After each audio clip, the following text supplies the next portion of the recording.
नमस्कार दोस्तों, पूजा वार्ष ने हिंदी कहानियों में आपका स्वागत है। आज की कहानी का शीर्षक है भक्त ने खूब फंसाया भगवान को।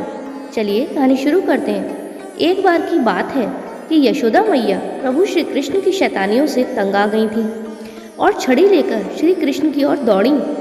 जब प्रभु ने अपनी मैया को क्रोध में देखा तो वह अपना बचाव करने के लिए भागने लगे और भागते भागते श्री कृष्ण एक कुम्हार के पास जा पहुँचे। कुम्हार तो अपने मिट्टी के घड़े बनाने में व्यस्त था, लेकिन जैसे ही कुम्हार ने श्री कृष्ण को देखा तो वह बहुत प्रसन्न हुआ। कुम्हार जानता था कि श्री कृष्ण साक्षात परमेश्वर हैं। तब प्रभु ने कुम्हार से कहा कि कुम्हार जी, आज मेरी मैया मुझ पर बहुत क्रोधित है। मैया छड़ी लेकर मेरे पीछे आ रही हैं। भैया मुझे कहीं छुपा लो। तब कुम्हार ने श्री कृष्ण को एक बड़े से मटके के नीचे छिपा दिया। कुछ ही क्षणों में मैया यशोदा भी वहां पहुंच गई और कुम्हार से पूछने लगी, क्यों रे कुम्हार, तूने मेरे कान्हा को कहीं देखा है क्या? कुम्हार ने कह दिया, नहीं मैया, मैंने कन्हैया को कहीं नहीं देखा। श्री कृष्ण ये सब बातें बड़े से घड़े के नीचे छुपकर सुन रहे थे। मैया तो वहां से चली गई। अब प्रभु श्री कृष्ण कुम्हार से कहते हैं, कुम्हार जी, यदि मैया चली गई हो तो मुझे इस घड़े से बाहर निकालो।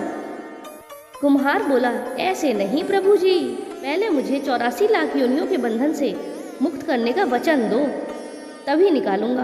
भगवान मुस्कुराए और कहा, ठीक है, मैं तुम्हें 84 लाख योनियों से मुक्त करने का वचन देता हूँ। अब तो मुझे बाहर निकाल दो। कुम्हार कहने लगा, मुझे अकेले नहीं प्रभु जी, मेरे परिवार के सभी लोगों को भी 84 लाख योनियों के बंधन से मुक्त करने का वचन दोगे तो मैं आपको इस घड़े से बाहर निकालूंगा। प्रभु जी कहते हैं, चलो ठीक है, उनको भी 84 लाख योनियों के बंधन से मुक्त होने का मैं वचन देता हूँ। अब तो मुझे इस घड़े से बाहर निकाल दो। अब कुम्हार कहता है, बस प्रभु जी, एक विनती और है, उसे भी पूरा कर दीजिए। अगर आप यह वचन दे दोगे तो मैं आपको घड़े से बाहर निकाल दूंगा। भगवान बोले, वो भी बता दे भैया, क्या कहना चाहते हो? कुम्हार कहने लगा, प्रभु जी, जिस घड़े के नीचे आप छुपे हो उसकी मिट्टी मेरे बैलों के ऊपर लाद कर लाई गई है। मेरे इन बैलों को भी 84 लाख के बंधन से मुक्त करने का वचन दे दो।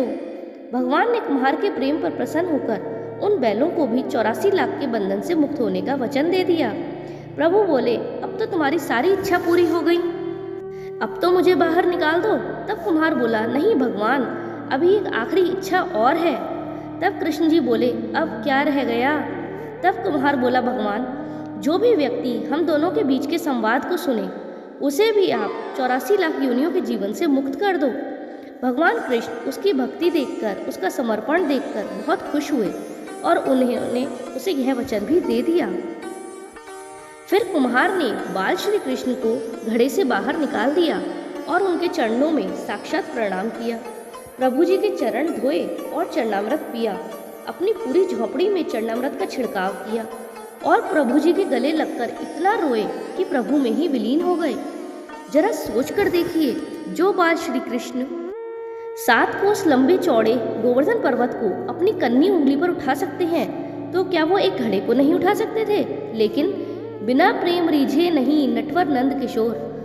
कोई कितना भी यज्ञ करे, अनुष्ठान करे, कितना भी दान करे, चाहे कितनी भी भक्ति करे, लेकिन जब तक मन में प्राणी मात्र के लिए प्यार नहीं है तब तक प्रभु श्री कृष्ण किसी को मिल ही नहीं सकते। तो बोलो, जय श्री कृष्ण, जय श्री राधे, जय श्री कृष्ण, जय श्री राधे। कहानी को अंत तक सुनने के लिए धन्यवाद।